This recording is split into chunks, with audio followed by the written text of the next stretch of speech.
இன்றைக்கி மனுஷங்க ஒருத்தருக்கு ஒருத்தர் பேசிக்கிறது ரொம்ப குறைஞ்சி போச்சு. மனுஷங்க ஒருத்தருக்கு ஒருத்தர் பேசிக்கிறது ரொம்ப குறைஞ்சி போச்சு. தனிமையை விரும்புகிறாங்க. அதோட வெளிப்பாடு தான், தனிமையை விரும்புகிற வெளிப்பாடு தான் பேசணுங்கிற அந்த ஆர்வம் இல்லாமல் போகிற அந்த அந்த நிலைமையோட வெளிப்பாடு தான் இன்றைக்கி டிவி பார்க்குறது, மொபைல் ஃபோன் பார்க்குறது, அப்புறம் பெரிய வீடாக கட்டி அதுக்குள்ளே போய் ஒளிஞ்சிக்கிறது. இதெல்லாம் எதுக்குன்னா மனுஷங்கிட்டேருந்து விலகணும்னு நினைக்கிறாங்க. மனுஷங்கிட்டேருந்து பேசுகிறத தவிர்க்கணும். அதுக்காக தான் என்ன பண்ணுறது, இந்த புத்தகம் படிப்பது, அப்புறம் மொபைல் ஃபோன் பார்க்குறது, டிவி பார்க்குறது, அப்புறம் தொழில் செய்கிறதுலே நிறைய நேரத்தை ஒதுக்குறது. எல்லாமே என்னென்னா மனுஷங்கிட்ட பேசுகிறத தவிர்க்கணும், மனுஷங்கிட்ட பழகுவதை தவிர்க்க வேண்டும் என்கிற நோக்கம்தான் காரணம். மனுஷங்கிட்டேருந்து ஒரு தனிமையை விரும்புகிறாங்க. இந்த மனுஷங்களை மூஞ்சிலே முழிக்கக்கூடாது அப்படின்னு நினைக்கிறாங்க. அப்போ அதுக்கு என்ன காரணம் அப்படின்னா, இந்த பேசணுங்கிற ஆர்வமே இல்லாமல் போகுது. பேசணுங்கிற அந்த ஆர்வம் இல்லாமல் போகிறனால தான் தனிமையை நோக்கி போகிறாங்க. பேசணுங்கிற ஆர்வம் இல்லைன்னா என்ன ஆகும் அப்படின்னா தனிமையை விரும்ப ஆரம்பிச்சிருவாங்க. மனுஷங்களை பார்க்குறதுக்கே விரும்ப மாட்டாங்க. யாரும் பார்க்காத வீட்டுக்குள்ளே ஒரு தனிமை, அந்த மாதிரி ஒரு தனிமையை விரும்ப ஆரம்பிச்சிருவாங்க. அதனால் பேசணுங்கிற ஆர்வம் இல்லாமல் போகிறதுக்கு என்ன காரணம் அப்படின்னா, இந்த உப்பு கலந்து சமைக்கப்பட்ட உணவுகள் இருக்குல்ல, இதை சாப்பிட்டாலே மனுஷங்க திருப்தி அடைஞ்சிடுறாங்க. இந்த உப்பு இட்லி, பூரி, பொங்கல், தோசை, பிரியாணி, பரோட்டா, பிரியாணி, ஐஸ்கிரீம், நூடுல்ஸு, கேக்கு, பப்ஸு அப்படின்னு சொல்லி இந்த மாதிரியான உணவுகளை சாப்பிடும்போது இதிலே மக்கள் திருப்தி அடைஞ்சிடுறாங்க. வாழ்க்கையின் பலனை அனுபவித்து விட்டதாக உணர்கிறார்கள். வாழ்க்கையின் பலனை அனுபவித்து விட்டதாக உணர்ந்து திருப்தி அடைந்து வருகிறார்கள். மேற்கொண்டு பேசணுங்கிற ஆசைலாம் வரமாட்டேங்குது. தூங்கணும்னு தான் ஆசை வரும்.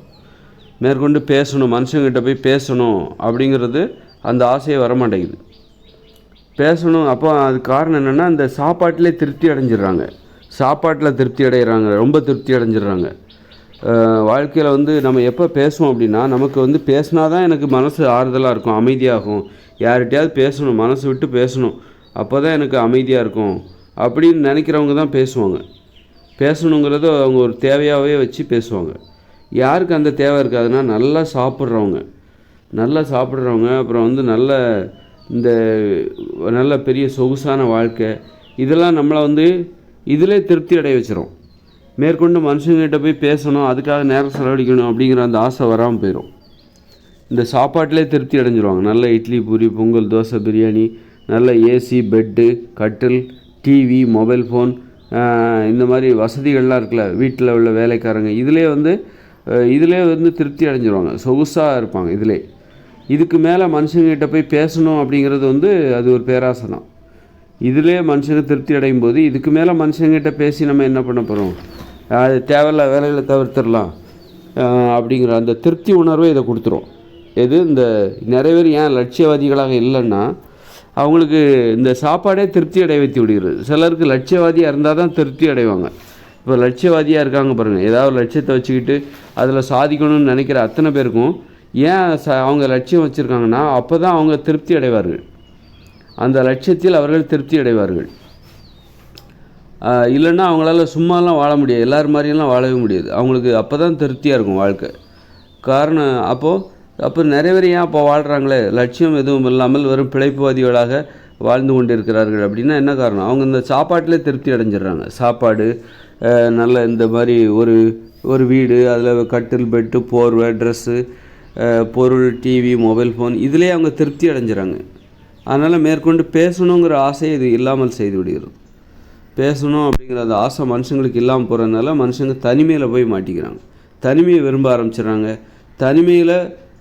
தனிமையில் இருப்பதற்கு உதவி செய்வது தான் இந்த டிவி, மொபைல் ஃபோன், இதெல்லாம் தனிமையில் இருக்கிறவர்களுக்கு உதவியாக இருக்கக்கூடியவை.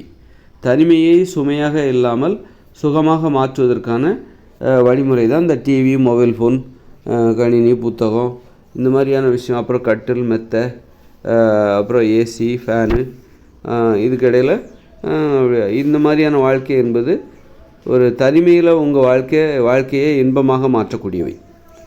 அந்த அளவுக்கு மனுஷங்க பேசுகிறதுக்கு ஆர்வம் இல்லாமல் போகிறதுக்கு காரணம், மனுஷங்க இந்த சாப்பாடு இதை மனுஷங்களை திருப்தி அடைய வைத்து விடுகிறது. நீ பேசணுங்கிற ஆசையே இல்லாமல் வாழ முடியும். பிறர்கிட்ட போய் பழகணும், நேரம் செலவழிக்கணுங்கிற அவசியம் இல்லை. தனிமையிலே வாழ முடியும். தனிமையிலும் உனக்கு நிறைய வேலை இருக்குது. நிறைய மொபைல் ஃபோன் பாரு, டிவி பாரு, ஏசி, பெட்டு, கட்டில், தூக்கம் அப்படின்னு சொல்லிட்டு சாப்பாடு, நல்ல உப்பு போட்டு சமைச்ச நல்ல சாப்பாடு, இதுவே அவர்களுக்கு திருப்தி, வாழ்க்கையை வாழ்கிற அந்த திருப்தி, வாழ்க்கையை அனுபவித்து விட்ட ஒரு திருப்தியை கொடுத்து விடுகிறது.